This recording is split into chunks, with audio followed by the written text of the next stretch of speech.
ఒక ఎన్నో successful movies అందించారు. అంటే మీ మ్యూజిక్ వల్లే సినిమాలు హిట్ అయిన దాఖలాలు చాలా ఉన్నాయి.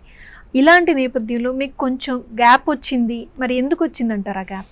గ్యాప్ ఏమైందంటే చందమామ తర్వాత నేను చేసిన ఆ ఇయర్ మొత్తం బాగా వర్క్ చాలా ఎక్కువగా ఉండింది. తర్వాత ఏం చేశానంటే నాకు రెస్ట్ తీసుకోవాలనిపించింది. అట్లీస్ట్ ఒక 2-3 మంత్స్ తీసుకుందాం అనుకున్నా. ఆ టైంలో నాకు వచ్చిన వాళ్ళను చాలా నిష్కర్షగా మొండిగా నేను ఎట్టి పరిస్థితుల్లో ప్రాజెక్ట్స్ చేయకూడదు అని ఒక డెసిషన్ తీసుకొని నేను చెయ్యనండి, నేను చేయలేను, నా హెల్త్ పోతుంది ఇట్లాగే చేస్తూ పోతే నేను కావాలి నాకు అని చెప్పి ఇది చేసుకున్నా. దట్టు కామెంట్స్ చాలా వచ్చేవి, అరే మొనాటిని అయిపోతుందిరా, క్లాసిక్ సైడ్ డిఫరెంట్ ప్రాజెక్ట్స్ చేయాలి నువ్వు. ఓ పక్క కమర్షియల్ ఫిల్మ్స్ చేస్తే అవి అన్ఫార్చునేట్లీ అవి వర్కౌట్ అవ్వాలా. బలాదూర్ కానీ ఇంకోటి కానీ బలే దొంగలు, సిద్ధు ఫ్రమ్ శ్రీకాకుళం మళ్ళీ అది నా స్టైల్ ఆఫ్ మ్యూజిక్ లోకి లాకెళ్తా ఉంది. అక్కడ అప్రిషియేషన్స్ వస్తున్నాయి. ఇది ఏంటంటే ముద్ర రాక్షసం అంటారు. అది ఎట్లా ఉంటుందంటే మనం ఒక విషయంలో ఏదైనా సక్సెస్ అయితే దాంట్లోనే ఆ యాంగిల్లోనే చూడడం మొదలెడతారు. నేను మాసి ఏదైనా చేసా అనుకోండి, దాన్ని ఒప్పించడం చాలా కష్టం. నా పేరు వేయకుండా వేరే ప్రమోట్ చేస్తే బహుశా ఈజీగా హిట్ అయిపోతుందేమో తెలియదు, మరి అలా అనిపించింది నాకు. కాబట్టి అందుకే ఈ మధ్య చేసిన మొన్న రిలీజ్ అయిన నాకు లవర్ ఉంది, అందులో మంచి మోడర్న్ స్టైల్ ఆఫ్ మ్యూజిక్ ఇవ్వడం జరిగింది. అంటే బోమ్ బోమ్ బోమ్ బోమ్ బోమ్ బోమ్ చిన్న తప్పు చేసేలా చెప్తే సిగ్గేసిందా. ఈ మధ్య నేను వింటున్నా చాలా పాటలు, ఎక్కువ ఆ మెకానిజం, శాంపిల్స్, ఆ హోర్లో లిరిక్ వినపడలేదు, సౌండ్ వినపడదు, ఏది క్లారిటీ ఉండదు.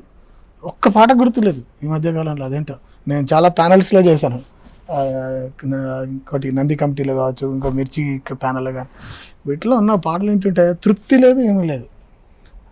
అది ఏంటో రావాలి, మంచి పాటలు రావాలి, అది నా నుంచే రావాలి అనే అత్యాశ దురాశ ఇవన్నీ ఏమీ లేవు నాకు. నా అదృష్టం శేఖర్ కమ్ముల గారి ద్వారా వేటూరు సుందరరామూర్తి గారితో, అంటే ఎక్కడ అది కూడా హ్యాండ్లింగ్, ఒక్కొక్క మీటర్ అంటారు వర్డ్ ఉంటుంది మా దాంట్లో, సాహిత్యాన్ని అంటే ట్యూన్లో రాసే పద్ధతిని మీటర్ అంటారు.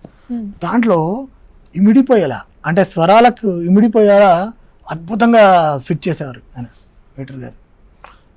దాదాపుగా 7-8 సినిమాలు మ్యాక్సిమం సింహభాగం అంతా సుందరరామూర్తి గారు రాశారు నాకు. తర్వాత అందంగాలైనా చూసి ఆ పాట రాసినప్పుడు నేను నవ్వుకున్నా. ఎంత సింపుల్ వర్డ్, అంత ఈజీగా, అంటే అంత ఈజీగా రాశారు ఆయన కూడా, చాలా ఫాస్ట్గా రాశారు. సాహిత్యానికి కానివ్వండి, తెలుగుదనానికి బాగా ఇంపార్టెన్స్ ఇచ్చే కె విశ్వనాథ్ గారు కానివ్వండి, బాపు గారు, ఇలా వంశీ గారు, పెద్ద వంశీ గారు, అంటే కృష్ణవంశీ గారు కూడా చాలా బాగా ఇంపార్టెన్స్ ఇస్తారు. అలాంటి వాళ్ళతో వర్క్ చేయలేదని మీకు ఎప్పుడైనా లోటుగా అనిపిస్తూ ఉంటుందా? నేను విశ్వనాథ్ గారిని చాలాసార్లు కలిశాను, అంటే చాలాసార్లు నాకు ఆయన ఎయిర్పోర్ట్లోనే కలిశారు. తర్వాత 1-2 సార్లు ఇంట్లో అక్కడిక్కడ కలుస్తూ ఉంటాం ఫంక్షన్స్లలో. అక్కడ మొదట్లో అడిగా నేను, సార్ మీతో ఫిలిం చేయాలని ఉంది అని. నేను నీ పాటలు అంటే నాకు చాలా ఇష్టం రాధాకృష్ణ, ప్రాబ్లం ఏంటంటే నేను విఆర్ఎస్ తీసుకునే దశలో వచ్చావు అని అన్నారు. మీకు ఒక ర్యాపిడ్ ఫైర్ అండి, మేము అడిగిన క్వశ్చన్స్కి 4 ఆప్షన్స్ ఇస్తాం, అందులో ఒకటే మీరు చూస్ చేసుకుని ఆన్సర్ చెప్పాలి. ఓకే,